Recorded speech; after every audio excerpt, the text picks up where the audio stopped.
Papa. Faut croire que le plan de maman a bien marché quand les deux m'ont entendu dire mon premier mot. J'étais à peine sortie de l'hôpital que maman venait répéter ce mot au-dessus de mon berceau. Comme ça, elle allait pouvoir rester couchée à 3 heures du matin quand bébé fait une crise nocturne. Pour être franche avec vous, j'ai toujours eu une belle relation avec mon père. Dès le moment où il a appris que maman était enceinte, il était déjà gaga de la petite Élise. Bon matin, ma pinotte. Comment va ma princesse ce matin? Ça va. Dissertation finale en philo ce matin. Ben, elle a pas besoin de t'en faire avec ça. Tu sais que t'es bonne en philo, voyons. Ouais. Ça reste que si je bloque puis que j'oublie tout dans mon examen, c'est sûr que je coule. Je pense que tu te mets trop de pression. C'est quand t'étudies trop que tu finis par te mélanger. Fais-toi confiance. Je suis certain que t'as pas commencé à étudier ce matin. Pour vrai, j'ai hâte d'avoir fini mes études. Rester sur place pendant des heures, ça devient chiant après une couple d'années. Pas facile, la vie de bateau à terre, hein? J'ai jamais compris ce que tu voulais dire par cette expression-là. Imagine-toi un bateau puis demande-lui d'avancer. Maintenant, refais le même exercice, mais sur la terre ferme. Déjà, ton bateau a pas d'oreille, fait que difficile de dire quoi que ce soit. Mais bon, merci quand même. T'es le meilleur papa.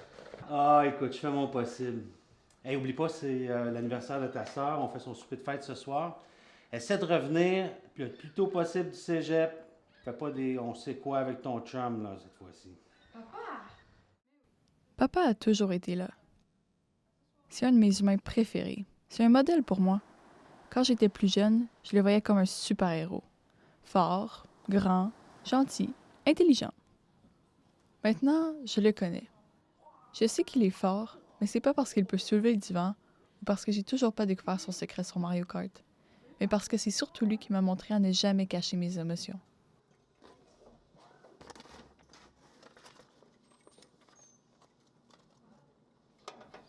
J'entends souvent des enfants dire que leur papa a peur de rien avec fierté. Moi, c'est l'inverse qui me rend fière. Ça lui arrive d'avoir peur à mon père, surtout quand quelqu'un dans la famille se porte moins bien. C'est sûr qu'on a eu nos hauts et nos bas, mais on est restés proches malgré tout.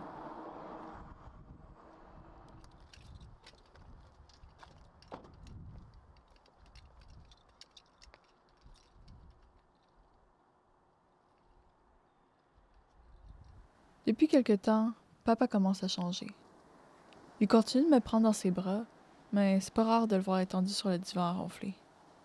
Il est plus calme aussi. Chaque fois qu'il pousse un souffle, on dirait qu'il s'étend encore plus que le précédent. Il travaille souvent. Les promotions coulent dans sa bouche, les heures de travail qui augmentent avec son salaire lui courbent le dos. Et avec la fatigue, vient souvent l'impatience. Allô? Allô? Ça a été long avant que t'arrives? Qu'est-ce qui t'a pris autant de temps? C'est curieux quand même, le temps. Je regarde mon père, puis je me dis que moins il me reste de temps à l'avoir dans ma vie, moins j'en passe avec lui. C'est cruel de penser que la vie fait aller les choses ainsi. L'université approche. Après l'université, c'est la vie indépendante. C'est normal, tout le monde passe par là. Le pire, c'est que j'ai quand même hâte de savoir ce que ça fait de vivre sans mes parents qui me rappellent de faire mon lit à tous les matins. Le temps agit sur les humains aussi. Au début, la peau est douce comme un pétale de fleur. En mûrissant, les pétales s'effritent tranquillement. Un jour, il finit par tomber pour laisser place à une nouvelle fleur. Il arrive quand même qu'on soit pas prêt pour ce changement. On garde l'ancienne fleur en lui donnant soleil et eau. Seulement, sa place n'est plus avec nous. Ses pétales tombent malgré tout, dans une trajectoire aussi unique qu'elle l'était à nos yeux. La vie se charge du reste. On peut admirer une personne tout au long de sa vie, vanter ses couleurs, sourire en la voyant, se répéter à quel point on est chanceux de l'avoir. On peut cultiver nos souvenirs à s'accompagner, en créer des nouveaux. Pour ma part, les souvenirs que j'ai avec ma famille sont souvent les meilleurs. Je vois papa qui commence à oublier, et ça fait mal.